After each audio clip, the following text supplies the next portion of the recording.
Ladies and gentlemen, the most transformative sport event on earth is about to begin.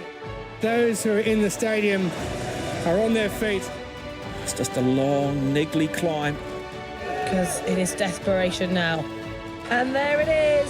Gold! What a result! Another remarkable athlete about to write another chapter in Paralympic history. Quiet, please. Hey. Hello and welcome to another episode of Keep the Flame Alive, the podcast for fans of the Olympics and Paralympics. If you love the games, we are the show for you. Each week we share stories from the athletes and people behind the scenes to help you have more fun watching the games. I'm your host, Jill Jaracz, joined as always by my lovely co-host, Alison Brown. Alison, hello, how are you? This past week, I've been cleaning out a whole bunch of boxes and things from Paris and also from Beijing. And I opened a box from Beijing and it smelled of that center, the sachet that we got from the hotel for International Women's Day. And it brought back all the good memories from Beijing. And I said, Paris, why did you not give me a smell sachet so that I will always have a smell for memories? I have that sachet. I'm looking at it now. It's on my bookshelf. The whole box is in a plastic bag to keep that scent contained. It is definitely a strong one. I will tell you that. So now it's going up in my storage area. So now my whole storage area will smell of Beijing, which is not the worst thing in the world. Very nice. Very nice. You know what is also a very nice thing? Our patrons. They are lovely. Yes. So this is the time of the year where we give shout outs to our gold and committee member level patrons. We're celebrating a patron every week for a while. This week we are celebrating listener Dan Meyer. So thank you so much, Dan. We got to meet Dan in person. We did, and I got to sit with him, I think at fencing. We got to visit for a while, so that was great. Very cool. Dan got a gig working with NBC for the games, and it was a lot of fun. He's been a lot of fun to hang out with also in the Facebook group. I hang out with him on X. I'm sure he's on Instagram. Yes, he is. Dan, thank you so much for your patronage and your support of the show. We could not do this without you. And did you know, dear listener, that you can now gift Patreon memberships? So with the holidays coming, shopping for others might be difficult. Shopping for you might be difficult. If people ask, like, what do you want for Christmas or whatever holiday you celebrate, and you just don't know, this is now an option. You can give or get Keep the Flame Alive Patreon membership at any level. Check out patreon.com/flamealivepod for more info. Next year, we are doing special bonus content. Is going to be a theme on can we become Olympians by reading Olympian memoirs and autobiographies. So excited about this because we are starting off with a bang. I will tell you that. It's going to be good. So many notes right now. I've already started changing my diet. So we'll be talking about this in the coming weeks. But yeah, check it out, patreon.com/flamealivepod. And Dan, thank you so much again for being a loyal patron. All right, on to this week's show. We are starting a new type of episode for Keep the Flame Alive. We're calling it Rekindled, where we bring back some favorite interviews we've had over the years. If you are a newer listener and haven't gone back to the archives, this is a great way to hear how we met some of our Shuklistanis. If you have heard the interview before, it's a lot of fun to go back and listen to it again now that it's post Paris 2024, and we can see how the original hopes and dreams of some of our athletes played out at these games. Most of this will be the interview. This episode, we do have some news to go along with it because some stuff dropped. So Rekindled episodes in the future may have some news if big things happen, but we're going to keep them brief and streamline these episodes a little bit for you. Alison, you're up this week. So what have we got? So we're going back to listen to now Paralympic gold medalist Matt Stutzman. We spoke to him back in 2023, and this was such a joyful interview. And we had originally seen him on the online news conferences that we did for Tokyo. And I said, we got to interview him. And it took a little while, and we did. And since then, he's had quite an amazing run. And it was fun to go back and hear what he was thinking ahead of Paris and where his head was at. And then seeing what happened that all just came together for him. Exactly. So this week is Matt's birthday. Happy birthday, Matt. He has also announced that he is officially retiring from para archery. He did go out on top with the gold in Paris. So let's take a listen to our interview with Matt. Matt Stutzman, thank you so much for joining us. We're really excited to talk to you. Thank you very much for having me. So in the Paralympics, you compete in open compound para archery. And I really want to break down what all those words mean. So let's start with compound, and that's equipment. So let's start there. Yes, the equipment that I use, my bow has like what we call cams and pulleys. And what this does is it makes the bow more efficient. So let's say at the beginning of the cycle, the bow is 60 pounds. By the time you get to full draw, it could be like 12 pounds if you wanted it. So it makes it actually a lot easier shooting. Whereas like a recurve bow, let's say you start off at 30 pounds, the more you draw the bow back, the more it gets. So you could end up at like 35 or 40 pounds trying to hold that string back, and it makes it a little bit more tough, I guess, to shoot it. So I choose that division. As far as the open part, that is the highest level of competition that I can compete in at the Paralympic Games, which means it's the class that has, we'll say like 99 or 98% of the people who shoot that division have a disability, but it's usually something that is from the waist down. So it normally doesn't affect, usually everybody has above their waist, so their arms are fine, and it doesn't affect, them shooting. Like if you were to take a picture of them shooting from the waist up, they would look like what we would call an able-bodied archer. Yeah, I noticed watching, because before we spoke, I watched a bunch of matches, and it felt like open really is open. It is a lot of different disabilities. And so I'm wondering, how does that play into how people shoot? So if obviously you are using your feet, but people may have one arm, both arms, using a wheelchair. So how does that actually work mechanically? Well, let me just state this first. One of the reasons why I chose that division is because I have this burning desire just to be the best archer in the world. And if you're going to be the best archer in the world, you have to shoot against the best archers no matter what their disability is. I'm jumping into the big boys and I'm shooting against the best and the best, and I don't think about them as somebody that has a physical disability. Like, they are very capable archers that are the best at what they do, and that's where I wanted to be. As far as equipment and stuff, all our equipment in this division is the same. What I mean by that is we may have different manufacturers, but there's certain rules and guidelines to our equipment, which means the bows have to be at like a normal compound bow, no electronics of any sort. We can run magnification on our sight. We can run long stabilizers. Our release aid also has to be a mechanical release aid, and that is the device that attaches to the string that allows the bow to shoot. So if you were to compare my equipment compared to everybody else's equipment that I'm shooting against, it's basically almost exactly the same type of stuff. And I would imagine, are there restrictions on that weight when you have that draw weight? Yeah, actually, you're not allowed to have more than 60 peak pounds of draw weight. And they do this because just to kind of level the playing field, because let's be honest, the rule wasn't made specifically because of me. And in fact, I think it was around maybe before me. But since I use my legs, I can draw 80, 90 pounds really easy. Whereas most people with their arms can only draw 60, and then let alone shoot that bow 100 times in one day for score or something. And that is an unfair advantage when it comes to bows, because the more poundage, the arrow goes faster and is less affected by wind and elements. So that's kind of the only restriction that they've pretty much added, is the 60-pound peak weight. Okay, thank you for answering that, because one of my questions was, legs are stronger than upper body. I'm just guessing there. I don't really know because my upper body isn't that strong, but I'm guessing on normal. I'm guessing on normal that legs are a little stronger. When you first came on the scene, competition organizers go, "Oh wow, we have a new element of shooting to deal with that leg strength."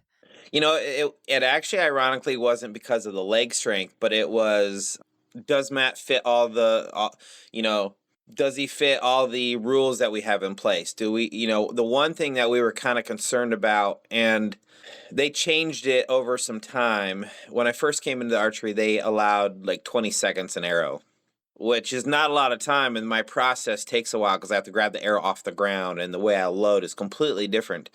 Now in the finals arena, we get 30 seconds, which is plenty of time. But other than that, they just were like, Matt, how well can you adapt?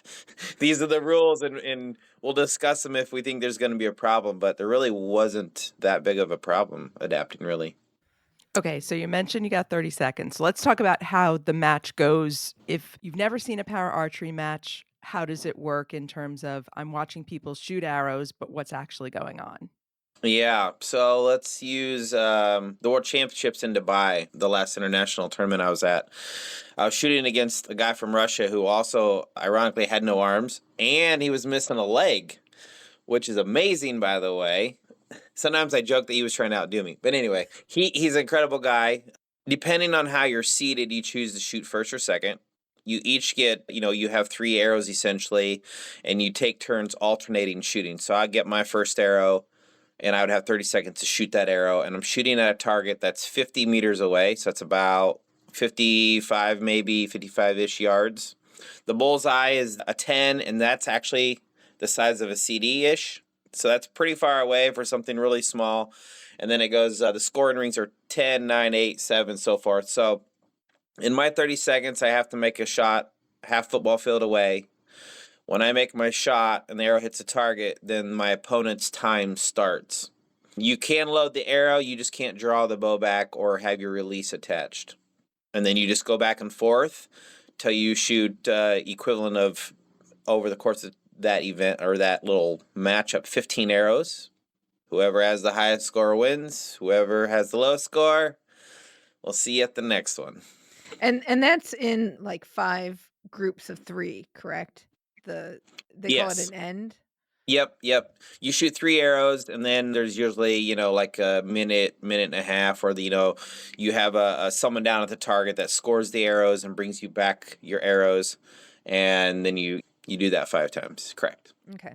It's head-to-head matchup, but how do you build strategy? Is it, you're head-to-head against somebody, but you're also you versus the target. So how do you build a strategy for a match? Or is it just like, I got to hit 10 all the time? I'm always striving because for the middle. So my strategy there, let me back up a little bit. There is a little bit of strategy, but for me, it's mainly hitting the 10. And I'm going to tell you why.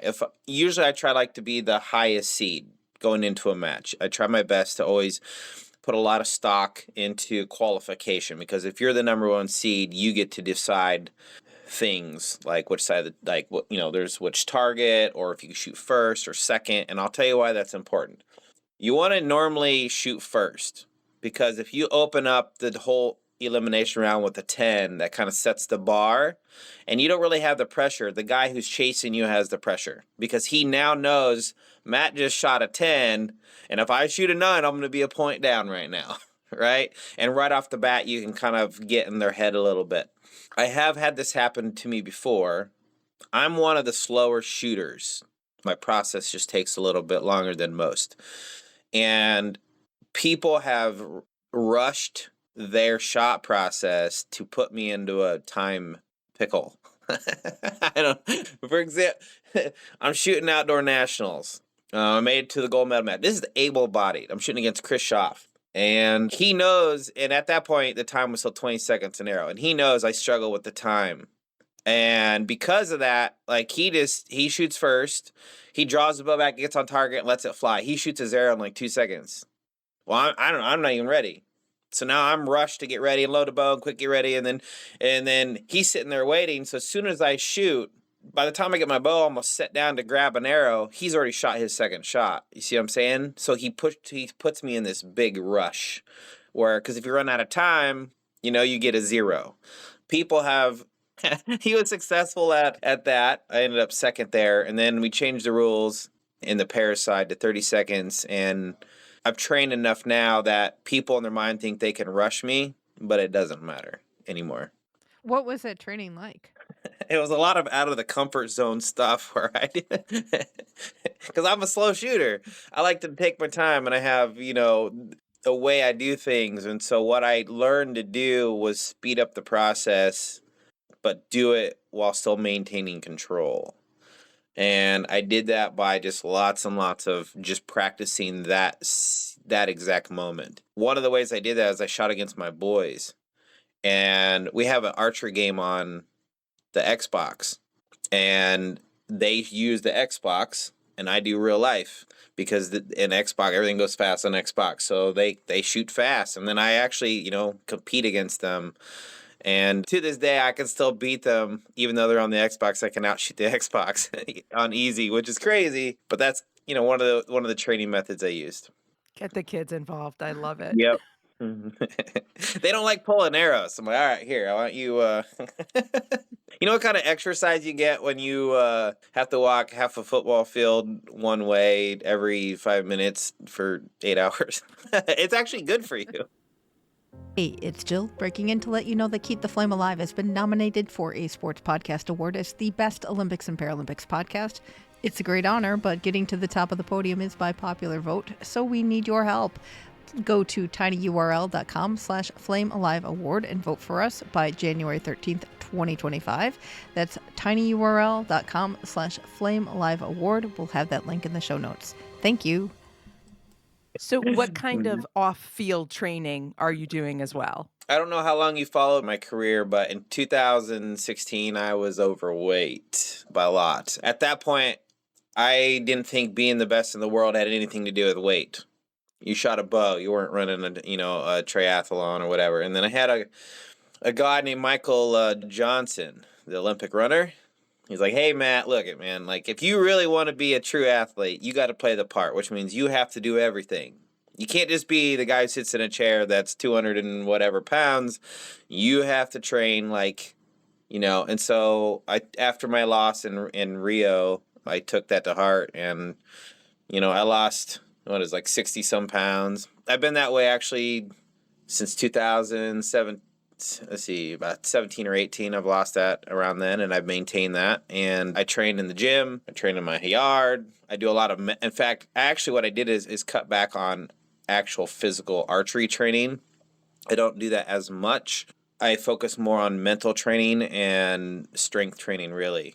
I have learned that helps, ironically enough, because I don't know if you guys, did you play Nintendo back in the day, or do you like puzzles or crosswords or any of that? You ever work on something that's like really hard and you spend like hours and you can't figure it out, and you just say, I'm going to go to bed. You go to bed, you wake up, and you just solve it right away? Mm-hmm. Sometimes that's what happens with archery. I struggle, and then I'll just put the bow up for a week, and I'll come back out and I'll like crush a world record. And I think I learned that I just need, sometimes your body, your brain just needs to separate that for a while. It's not going away. You've been training for a long time to do it. It just needs that separation of doing something different. When you lost the weight, what differences did you notice? Seriously, because it comes on slowly, but like taking it off, you notice things. There was times where I was very frustrated, because even when I was big, I still was okay with who I was as a person. Mm-hmm. So there was times where, I'm not going to lie, I'm going to be like, I just want to be big again because I was shooting better. I know that sounds really stupid, but everything changes. Your body's just used to a certain thing. And when you're talking about a precision sport where everything is set up, and you're used to it, when you lose a bunch of weight, things get changed. You get shakier. You get, obviously not as stable as, I guess, the same as shaky, but you learn that your stability and your control isn't as good. And I know that sounds dumb, but I also have a theory on that too. And I don't know if we're talking theories today, but when you're a little bit heavier, you're more stable. If you talk to all the competitive shooters that shoot rifle, they wear weighted vests. They wear weight on purpose to remain steady. And I'm not promoting being big while shooting, because you also have to be healthy. But I think there is something to it a little bit, because when you're heavier, you're less affected by wind blowing you around. It takes more wind to move you. And there also is, once weight is in motion, it stays in motion. There is that theory as well. But by that time, you've already shot your arrow and you moved on to the next one. And so when I transitioned to being 60 pounds lighter, it took a good year at least to kind of gain that confidence back that I had made the right decision and that I could still shoot at a good level while not being as big. Besides health benefits, is there an athletic benefit to being lighter in your sport? I don't know. It's more just a benefit for me. I will tell you this. I can shoot, I could honestly go out now and shoot for, 8 hours and still be okay to do other things. Like, I don't get as tired as fast. My longevity of shooting is much, much better. But other than that, I don't really see much besides a personal of what you said earlier about just, being healthy. I don't really see much of an advantage to being skinnier while shooting, Squats or lunges? I do handstands when it allows me to. The other day, I was at the gym and someone said, and this might have been a year or two back, but someone had messaged me like, "What are you working on today?" And I had my spotter. I had her. She was standing over me and she was holding the bench press bar, and it looked like, and I was doing this, and it looked like I was doing it myself. And I sent a picture. It looked like I was bench pressing. I'm working on these guns, and then it's funny because their response is like, "Uh-oh, what did we just learn? Does that mean you have arms, which means you shouldn't be in the Paralympic division right now?" I'm like, "Oh shoot, maybe I shouldn't post that." Be careful who you send these pictures to, Matt. Yeah, it was, most people get my humor, but I don't have a preference on the workout as far as squats. Squats probably be more my favorite. Okay, you mentioned wind and getting blown around, so I want to talk a little bit about weather because I know in Tokyo that was a big factor. So how does weather play a factor in making adjustments and what you're dealing with?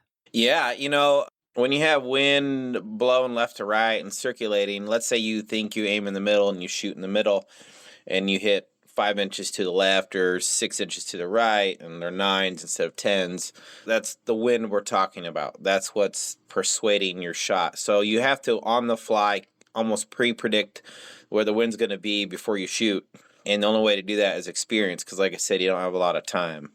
So you pretty much have to just be in it all the time. I remember several years ago, I was getting ready for Arizona Cup, and I remember going down, and there was probably 5 or 6 professional archers at this building that I was at. I was in Utah, and every one of them, the whole week leading up to the tournament, they were all shooting inside, and I was the only one outside, and it was windy. I was getting blown all over the place and all that kind of stuff, and everybody kind of gave me crap, if that's allowed to say. Everybody kind of gave me that because, why are you outside when you don't need to be? Well, when the tournament came, it was windy. I'd been out all week, and they were professionals, and they were indoors. But it took them half a tournament to get used to the wind again. But that was what I needed. That was what I needed to pull out the wind, though. That first half is where they couldn't catch me after that.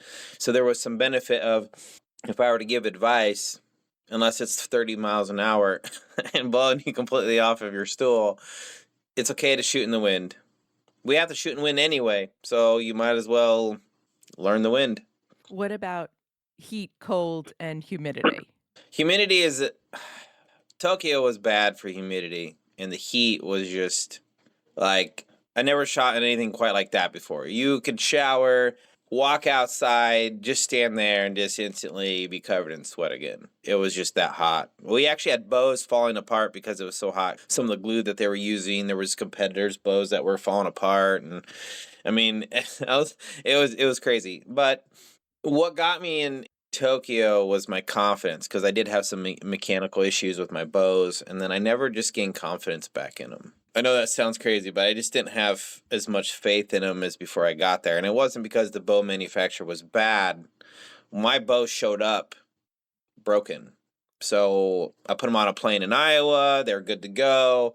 I showed up in Japan and opened my bow case, and they're in pieces. And so I actually had to find parts that they didn't have and put parts from other things together and kind of Frankenstein a bow together just to shoot the games. And it was shooting good, but my confidence just wasn't there. And for as much as you tell yourself that you've prepared for that moment mentally, it's really hard to overcome that. Okay, so what is involved in transporting a bow? Yeah, a lot of people say you put a bow on a plane. Yep.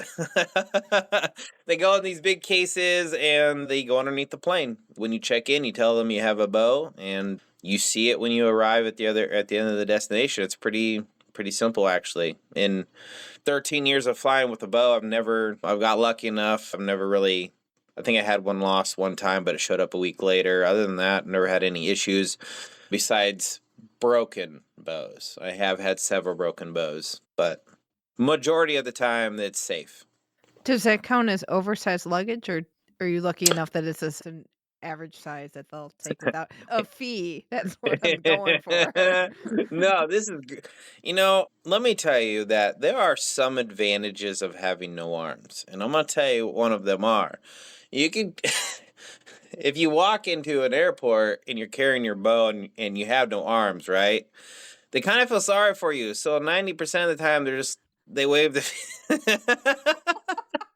they're like, I don't know if they're just afraid to charge me, but they don't ever ask. They're like, okay, well, sir, Mr. Stutzman, thanks for flying with, whoever. Here's your stickers. We'll see. Enjoy your flight. I'm like, thank you. But I have heard from other people, depending on the airlines and how they're feeling that day, they can charge oversize. One place was trying to charge $150, but if you kept your receipt from the flight there, it's usually, let's be honest, it's usually about 50, maybe on the high side, maybe $75 to fly your bow one way, usually. But here's what's cool about it. You have a weight limit. So if you're underweight, you can also put your clothes in there, right? So you don't need to, take multiple check-ins or carry-ons or whatever you call it. And the clothes can cushion, protect the yep. bow. Yep. And then you get to where you're going, you open it up, you're like, why is my underwear on that side? Because I know I put it on this side. Why is my socks moved? And then you realize that in the bow case they had looked through your stuff. But I mean, they do that on everything anyway. How expensive is your bow? Well, if you were to fully buy my setup, you're probably talking close to $3,000 or even probably $3,500 for one setup. Arrows are expensive too. People don't understand, but you're talking $80 for one arrow. So if you roll into a tournament with 24 arrows on the low end, then it can be expensive.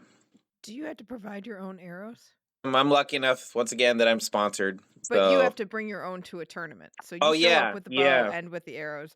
And I'm guessing you have to go through an inspection for everything as well. Yep, everything's got to fit the rules. In fact, the company send me the products, and I actually build them myself to make them fit to my bow. So I get all of these components, and then I saw and cut and glue and everything, and I put them together myself. And then I have to write my initials on them. The reason why you write your initials, if you have a miss or it goes through the target somehow, they can verify that it was your shot and your arrow. And then, yeah. But now, not to scare anybody away, the stuff that I use is like the most high-end possible that you can use in the sport of archery. So, and arrows last a really long time. They might have their life cycle and phase, like every year I start with a new several dozen every single year. But I have arrows from 2016 that I still use in practice that still hit the middle. They might have a slight wobble, but they're still good enough for practice, so they do last a very long time if you take care of them. What happens to an arrow that causes it to not be as prime? They get bent. They get a little bit of a wobble in them. And it's funny because visually looking at them, you wouldn't know this. But every time I pull arrows, whoever's helping me pull arrows, on the way back, they inspect the arrows one by one. They can do it pretty quickly. And then they spin them in their hand. If you spin them in your hand, you can actually feel like a little bit of a vibration. And that's how we know that that's a bad arrow. We'll take the knock off and we put it back in my chair. It still might hit the target, but it might be a 9 versus a 10, right? And we're talking about the 1 point is a big difference in this game. What's your pathway to qualify for Paris? Well, this year we have World Championships again. So we have a tournament in the United States called Trials. And based on that trials process, the top 4 of us in the United States will go to World Championships. And then depending on how we finish, we got to at least finish in the top 16. And by doing that, we will earn what we call slots, Team USA. We can earn up to 3 slots. Then next year, after we've earned those slots this year, next year we will once again have another tournament in the United States. And it's a long, drawn-out process over the course of several weeks or even several different tournaments. And at the end, the top 3 in the United States that finish that qualification trials process actually get to go represent America in Paris. So it's a long road. If I can qualify again, this will be my 4th games. What's different now that you're old in the sport as No, opposed that's to fair. when you started? No, listen, that's completely fair, and I love that. I tell that to myself all the time. I am still one of the youngest guys on the team, though, which is crazy. I know there's some new and upcomers, but usually the top 5 of us, who are usually at all the tournaments that usually win all of it, I'm still the youngest by a year or something like that. So I feel like I'm good to go. However, I will say my longevity in the sport is I'm not super certain of. And I've been having some hip issues, in the past year. If you watch how I shoot, my body's just not meant to do that, right? So what we can figure out is that my body, because I've been doing this for 13 years, and I was shooting 8 hours a day for most of those 13 years. My body just doesn't ever get a break. So if I'm shooting 8 hours a day and then I'm going to the gym and then I'm doing my normal daily life, which is still taking, I got to feed myself. I use my foot and my foot's up on the table and I'm eating and my hip is, my legs never get a break because they don't have off days. Like hands, you would do your exercise with your legs, but then you shoot your bow with your arms, so your legs aren't doing anything. And I think I'm just wearing my body out, to be honest. So my plan is to go to Paris. I'm still shooting good. I'm still shooting great scores, but I can't tell you how much. I mean, at some point I got to figure out if 4 is enough or is 5 enough, and then because otherwise I'm probably gonna have to. I bet you someday I'll have to have hip surgery. But that is, I would never go back and change my decision. I would do the same thing over and over again. But that's just how it is with me. Do you ever wear shoes? I do. Yeah. Yep.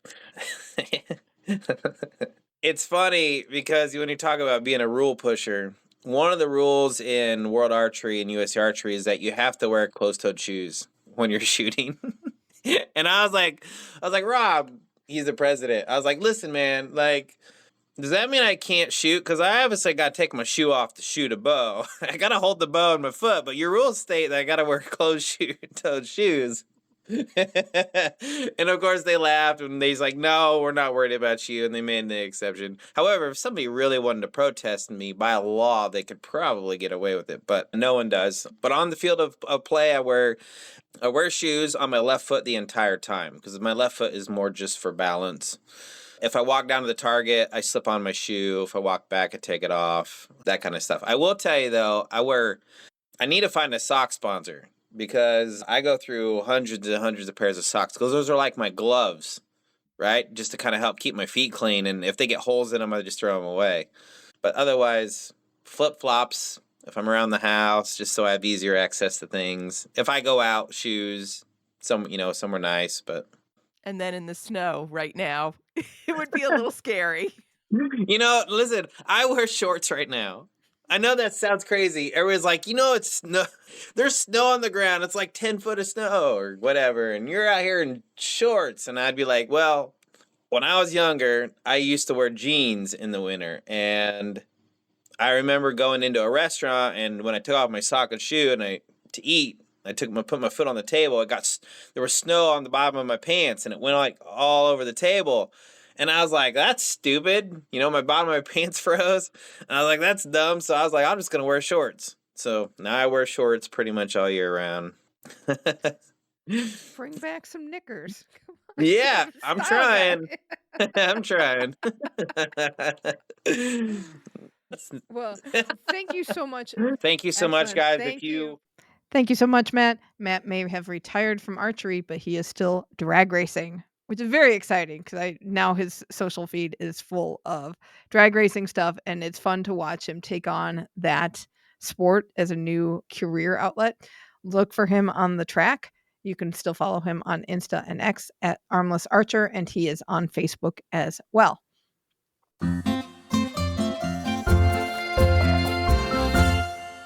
K5OG.